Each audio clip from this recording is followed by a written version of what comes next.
This meeting is being recorded. All right, so we are joined by my friend, Quinn Braboy, the healthcare or one of the healthcare project managers there at the VA here in Jackson.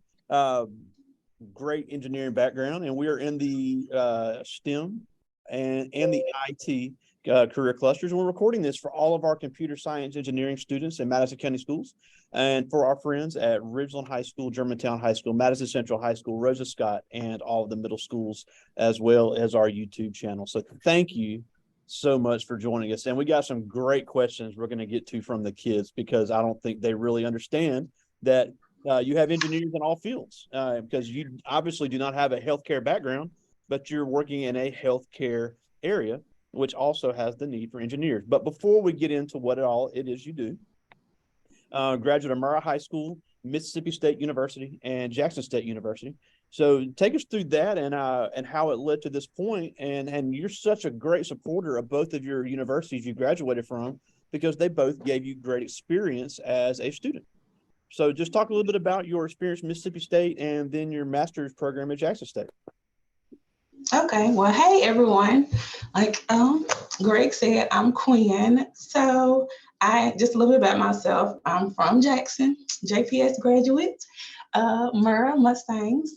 And then I did go to the military for a little bit, and then I went to Mississippi State, where I got my undergraduate degree in civil engineering. It was a great experience, a great time there.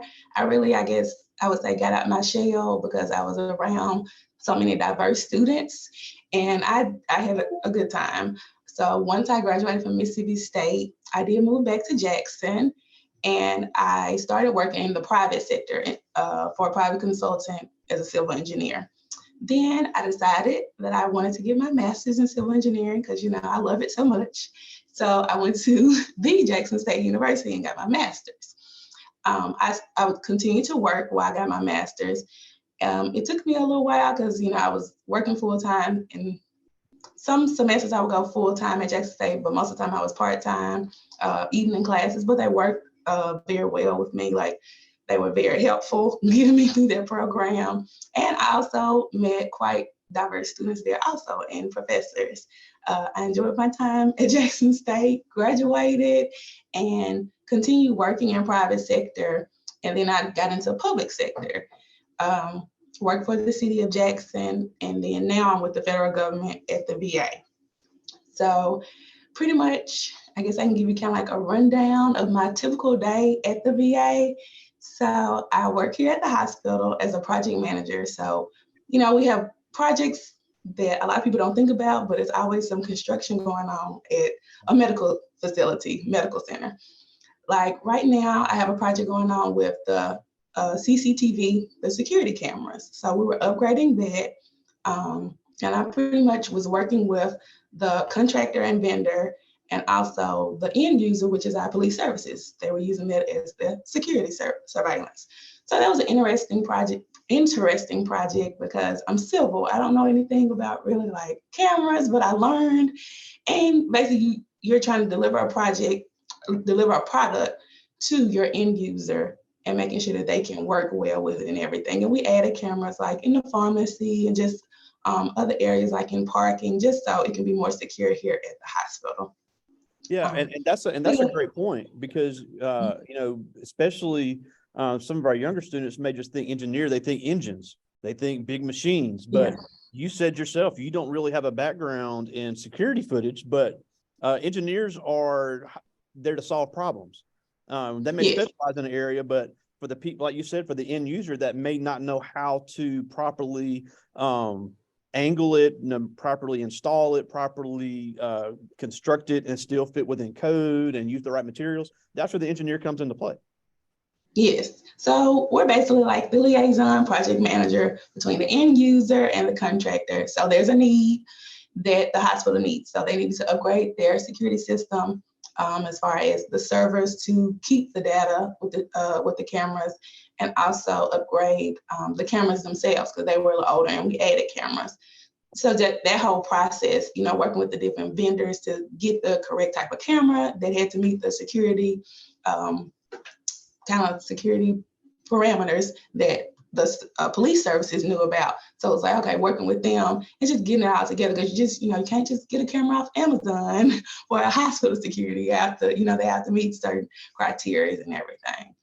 So it was a very good project, a good learning process. And then just different things like with a hospital, we have a big thing here, infection control. So, we do have sick people that were getting well. So you have to make sure you're doing it in a safe way, installing things that the hospital needs. Yeah, and it's not just new construction. There's a lot of renovation that goes on as well. Yes. Before anybody ever puts a nail in a wall, there's got to be a lot of planning that goes on behind the scenes. I mean, it's several months that these projects are planned. Yes. So most of the time with this project, it was design build. So it kind of didn't take as long as others. I do have a project, nutrition and food services. So where they serve the food, we're going to renovate. Design itself is going to at least be a year to 18 months. Wow. Because it's so many moving parts. We have to basically have a temporary kitchen while we're renovating, because we still have to serve the patients. They have to eat every day.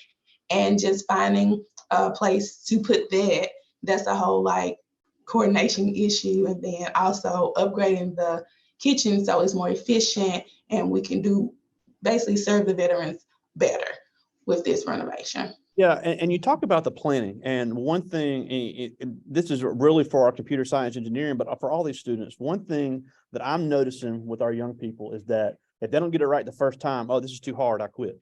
How often do engineers get it right the first time? Probably 9 times out of 10, we don't get it right the first time. It's iteration. You learn to, pivot, or you realize, okay, well, step 1 worked, but step 3 didn't. So, okay, let's go back to step 3. Let's find another alternative or solution to get us to our final product. You're always, working with each other, just kind of brainstorming different ideas and things like that to get to your solution. And sometimes, other people have good insight. You just have to think outside the box, especially when you're dealing with an older facility and you're renovating. You run into all type of things like, let's just be honest, it's things in the walls that maybe somebody hadn't seen since it was built. So you can't just be like, oh, I can't finish this project. No, you have to pivot and be like, okay, well, what can we do if it's in the way, can we remove it, or can we, basically come up with a solution to move forward with your project. Yeah, and I know before you joined the VA, you talked about you worked with the city of Jackson, and you did us a presentation last year where you were working with the water system. So you had to learn a lot of things on the fly about underground digging and things that you may probably didn't learn in your degree program. So what types of things do engineers have to learn, not just technology, but industry-based?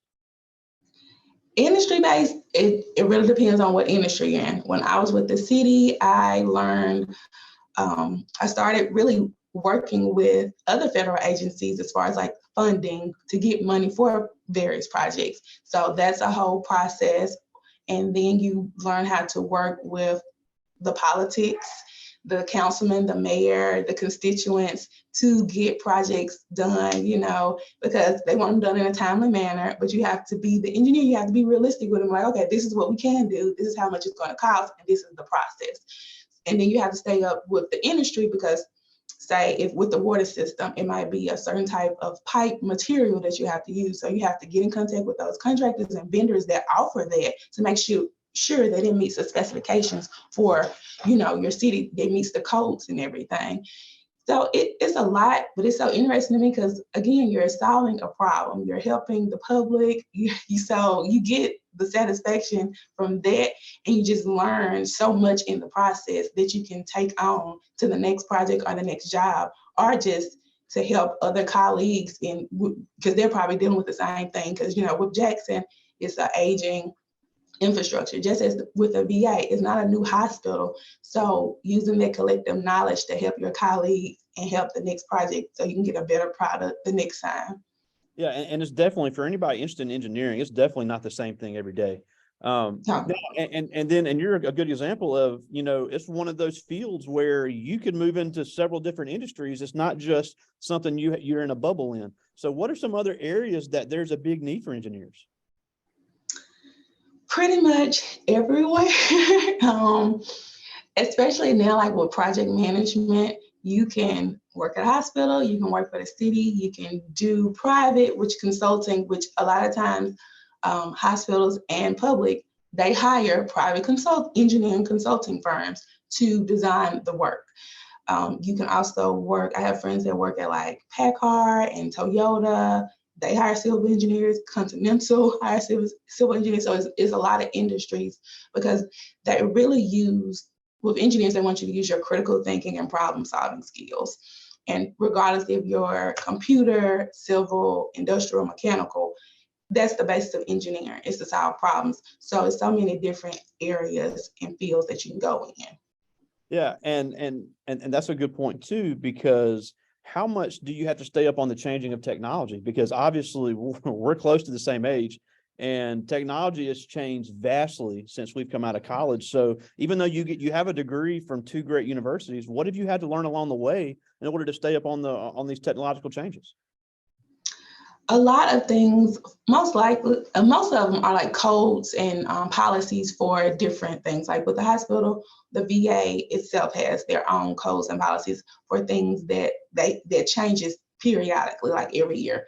A great example is, so I started at the VA earlier this year, and the way we submit documents to contracting, which they're the people who hold the purse strings for the VA with projects, they had updated all of their documents that we submit to them in January and February of this year. So that was a whole learning curve, just knowing, okay, this document is now, we can't use it. You have to use the new documents. And as far as like with design, AutoCAD is a big thing with civil engineering, and that has changed tremendously since I left Mississippi State. Like we might have had one semester class with CAD. Now, pretty much that's all you're using when it comes to like plans, AutoCAD, Rivet, things like that. And so you have to, and they change pretty much, they update every year to get better. So you have to stay abreast of all those changes and just stay on top of it.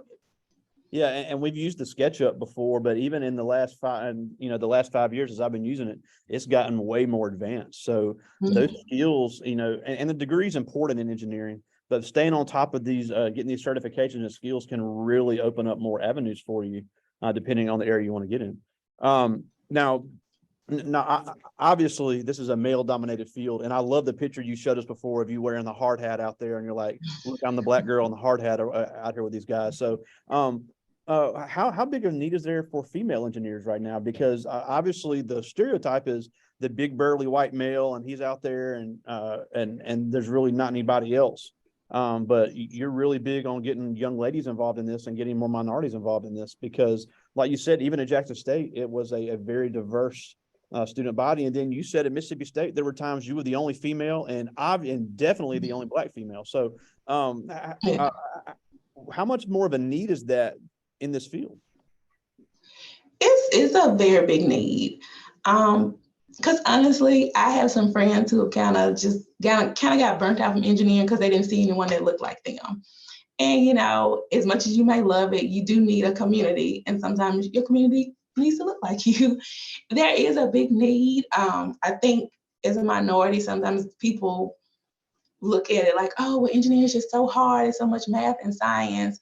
And I don't think it's hard. It's challenging as anything is that you want, but you have a passion for it. You can succeed. Like you say, get a mentor. There are mentors out there that look like you, or, if that's what your preference is, and just finding that community to really build you up on it.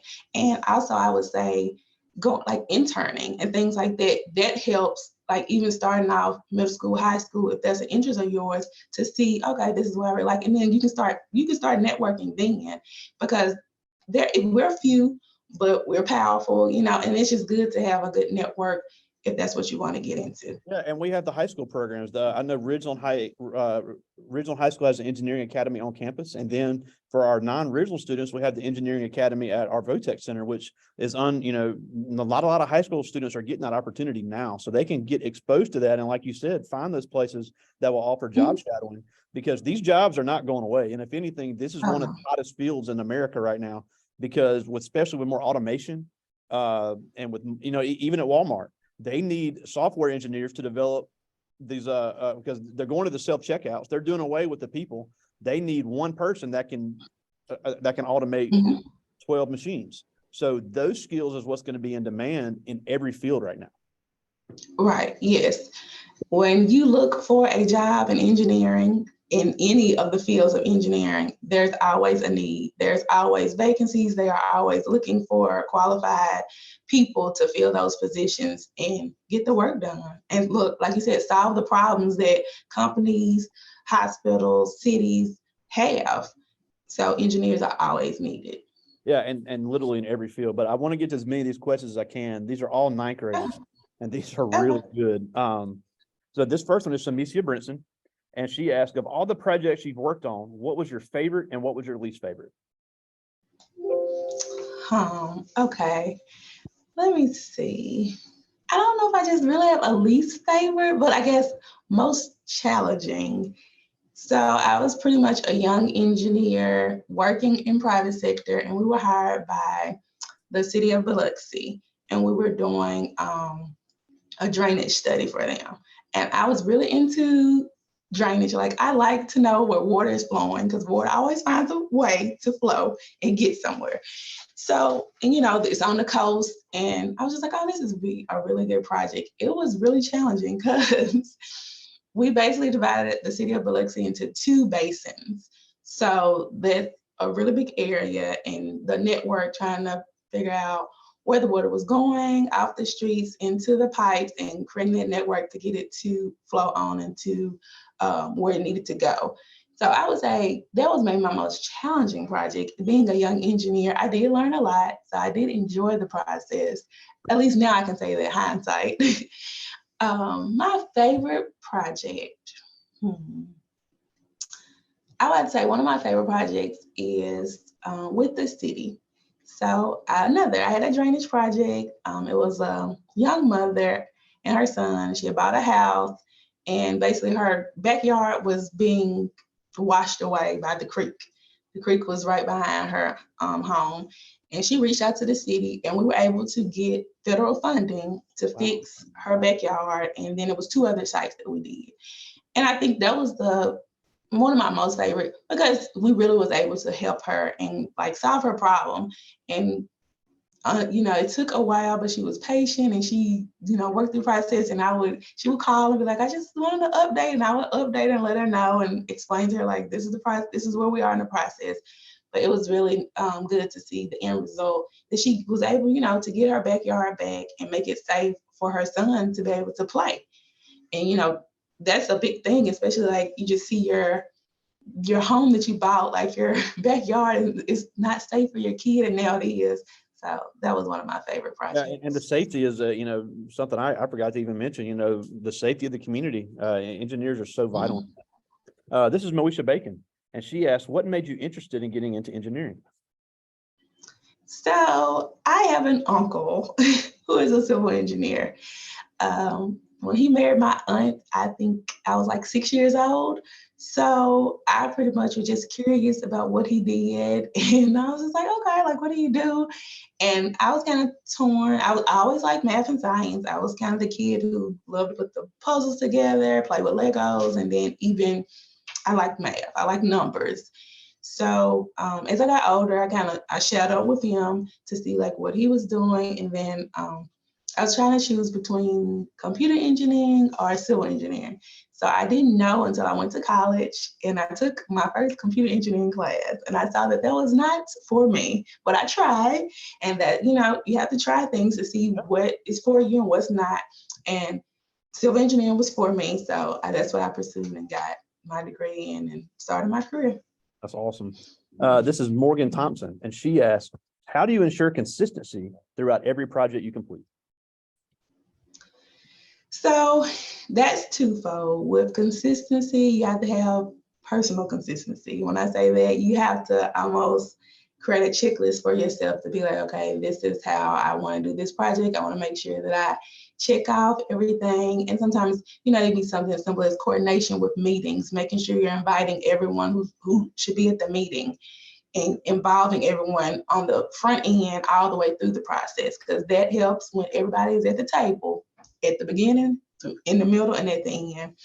The other part would be, depending on what industry you're in or where you're working. Like right now, I'm at the VA.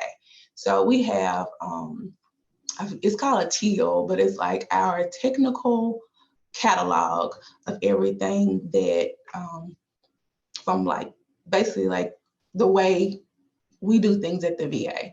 And like I say, they do updating and changes. We have like a SharePoint website, and we can upload those standards to make sure that we're keeping up with the standards. And also when we're working with our design firms, AE firms, they're also following those standards. So this is, it's twofold. It's personal, having your own checklist and making sure you're staying consistent with things and how you want projects to be managed, because everybody has a different management style. And then also wherever you work, just staying abreast of those policies that they have and specifications and things like that, staying on top of that. Yeah, and it's just so, and you know, and these kids get so mad, and I think I can speak for a lot of these teachers, is that they get so mad when we make them do presentations, and it's not to be mean, but you got to be a good communicator. Yeah, you need all the engineering skills, but especially, you know, even more so in the private sector and in the public sector a lot too, you got to be able to deal with communicating to customers and communicating to other people in other areas, because like you said, you need everybody's input, but you got to be on the same page. If not, you're wasting a lot of time and wasting a lot of money. Yes, and just to let the kids know, I am naturally an introvert. I do not like presentations, but they are necessary.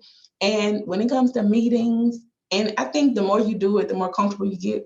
Practice makes it so much better for you.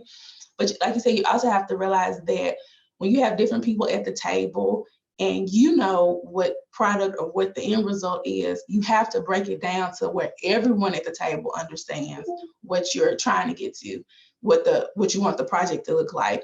And that just comes like as a basic communication, customer service skills. You have to be able to talk to people because you want them to talk to you. If they have a question or concern and you want to be able to explain to them, this is why we're doing this way or this process, and go from there. And it makes the project go so much easier and better. It's a success. Yeah, and that's a great segue to our next question. And this is Stephen Taylor, and he asked, how do you deal with difficult customers? So, yeah, I gotta have some difficult customers right now. And I think, I won't call them difficult. I just think they don't see the vision just yet. So asking questions, trying to see where their resistance may be coming from, and that helps. Just talking to them. Sometimes just having maybe a one-on-one conversation with the customer to see like why they're hesitant or why they may have issues, and you can get to the root of the problem. Because sometimes it is a misunderstanding or miscommunication. So using communication, you can get past that hurdle. And then I'm just, be honest also, sometimes you have to agree to disagree. Yep. You can do that very respectfully and professionally. But sometimes that's also, that's the case. You just have to be open and try to also pivot and think outside the box and come with different solutions. Because in engineering, it cannot be, oh, it's my way or the highway. No, that's not going to work. You're just going to burn yourself out, and it's not going to end well for no one involved. So just being open and thinking outside the box, that definitely helps. And communicating. Yep. Communicating. That's writing as well, because you can't send an email like you text. I just got one more from the students. This is Markwell Harris, and this is a great question as well. And he asked, how did you manage to get into the healthcare field as an engineer? So looking for jobs. I have a friend who works at the VA, not this VA here in Jackson, but another VA. And she's an interior designer. And I was like, I've known her for years. And she was like, we hire engineers. And I'm like, y'all do? Just asking her about it. And then about a year and a half ago, I saw a job posting for at the time it was called general engineer, but healthcare engineer for this job. And when I read the job description, I was like, oh, this is, I was like, I do this. This is project management just in a healthcare setting. So pretty much that's how I applied, interviewed, and that's how I pretty much got into being a healthcare engineer. Yeah, I mean, and that's a perfect example of, the stuff you get in college is more broad, where you actually learn once you get into it. Now, Yes. I just got two more things before we go. We're almost out of time. Is talk about, and I've asked you this before, but I want to hear it again. And I love asking people this about, you did the PWI undergrad and the HBCU grad school, and you said both of them were great experiences. But what does one offer that the other one does not? If when young people are looking for places to go to college. Let me see. I would say, I would say, so the PWI, I feel like both offer diversity, but I feel like with the PWI, being a JPS graduate, high school was diverse, but PWI I feel like was more diverse because I feel like that's more real world, what you're going to see in your career field. The opportunities, let's see what else. At PWI at Mississippi State, it was a good opportunity as far as like, is no shade, old knowledge. I feel like I got that at a PWI because I had a professor that literally, we have a steel manual book, and he was one of the authors in the book. Wow. That was my professor. So he has retired, and of course, everybody's like, oh, he was so hard, but he just had so much knowledge. So it's like that old knowledge you can get at a PWI. As far as with Jackson State, for me, it was community, even though my graduate classes was very diverse. And from the professors to the students, Jackson State just, I guess, felt like home again to me, for me. Both offered great opportunities. Jackson State also offered great opportunities as far as like with research when it came into civil engineering. And maybe because I was older and I was working full time, so I kind of reached to those opportunities when I was in grad school, but that's what I got from both of them. And even in Mississippi State, I know they have a great chapter of NSBE, the National Society of Black Engineers. And no matter what field, and I've said this over and over, no matter what field you go into, it's important to get involved in the student organizations that are, that can provide the internships and the job shadowing, because you can have a degree, but if you haven't done any research to get your name out there in a career, it's tough to break into it. And also, as far as HBCUs, I think it's important for everybody to understand, especially on the grad level, historically Black does not mean exclusively Black. All the HBCUs, especially in Mississippi, have done a lot to diversify their staff and their student body. So they're really, really doing some cutting edge technology at Jackson State. And now Ole Miss also has their engineering program. So you got three great institutions in Mississippi that are really trying to turn out great engineers. And I think all of our young people should look into Ole Miss, Mississippi State, and Jackson State. So all of them are really turning out some good stuff. Now, before we go, we're almost out of time. And thank you so much for fitting us in. But before we go, you are, even as far as we've come, you're still a double minority in a fast growing field. So why does engineering need these young ladies and these young Black kids, or any of these minority kids we have watching later, to get involved? I would say perspective. So I bring a unique perspective to my job. I just do. Because like you said, because I'm different. And it's good to be different and unique and have those different perspectives. Because when you're at the table and you're making decisions, you want to be inclusive. So inclusive means male, female, young, old, Black, white, other ethnicities and races, even sexual orientation. You want to have all of those different perspectives coming to the table. And I think that opens up, because I just think about real quick a project like with the city, having it was basically making sure that streets were ADA accessible. Yeah.